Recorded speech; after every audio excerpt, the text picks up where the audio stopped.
Here's a quick tutorial on how to align and shoot a plane with the sun.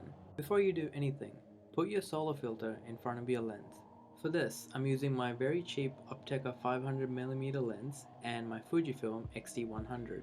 When you're first starting out, you do not need an expensive lens for this. For example, I'm using this lens, which I bought from AliExpress for $100.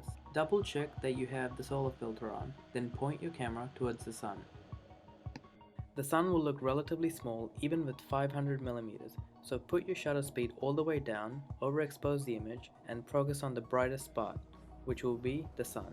Then, put your shutter speed up, change your color temperature to Kelvin,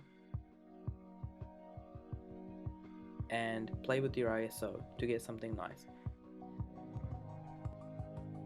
Check your histogram for what looks good. I recommend doing some research on what are the best settings to use when shooting the sun. Set your camera to manual focus. Zoom in to the sun on your viewfinder and then focus on sunspots or the outer rim of the sun. You will need to play with the focus until you get something you like.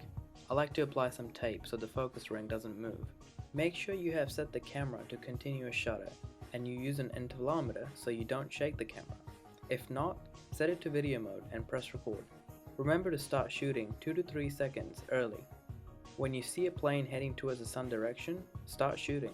Also, if you are looking at the sun or near it, make sure you are wearing polarized sunglasses. I like to use Flight Radar 24 to monitor planes. Just look for planes coming near your shooting location and if they will go in the direction where the sun is. You will need to consider altitude, sun location, and the angle of where you're shooting from. Some of this information can be found on Flight Radar itself. Once you get a feel for spotting planes, you will learn to almost predict whether if it will align with the sun or not. It's all about experience. There is no exact science to this. This process is all trial and error.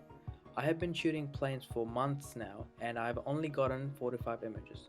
But don't give up. Keep trying and you'll get something cool like this. Hope you enjoyed the tutorial. If you have any questions, leave it in the comment section below. Clear skies.